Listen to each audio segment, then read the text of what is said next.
Hello everyone, welcome back to my channel. Ngasi video se मैं हमरे share तौर से कना गुम्बा beginner अदु जिम द लेने ना fit winning बा workout तो निंग बा अदु जिम चतना कमाई हक्सांग fit लेनी slim fit लेबा नत्रगा weight gain थो वन तारगा सु ngasi video सिगा येंग बा तारगा सोइदा दुम मतेंग फंगनी अदु ngasi ने मैं हमरे share तौर दुबा workout सिंग से अखोई जिम चत्रगा सु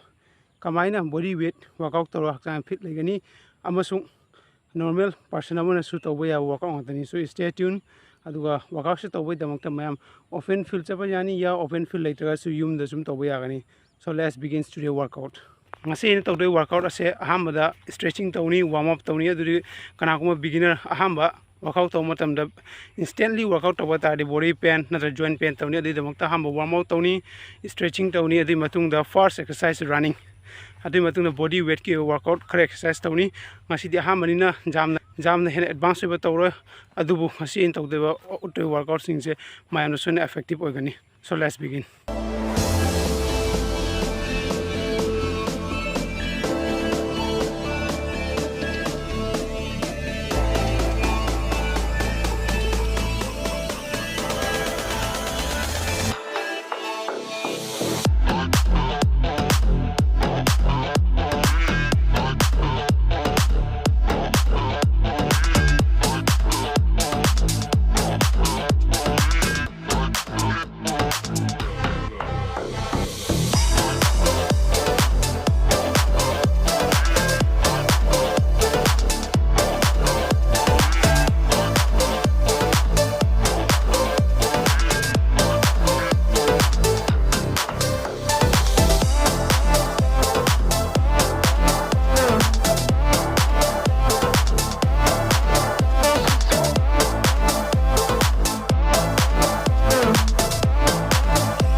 Mamang tau ke workout sing the beginner ki tamak ya effective workout ngotani adu matung le me anda share to se akhoi ki medium the beginner de level ama up ko ta ri kai workout to haksang siga effective oni adu workout matung gi video share to jakani adu ngasi video sing se ma'am soidana workout to view adu mamang da kana ko gym chat pa targa su video yang ni tar mamang le na mayam video mayam upload to jagi bani adu jeng view aduga ngasi damak thi ma'am matang solution jarge adu matung gi video damak ta ma'am ai gi channel subscribe to view share to view amasu comment to view. Thank you.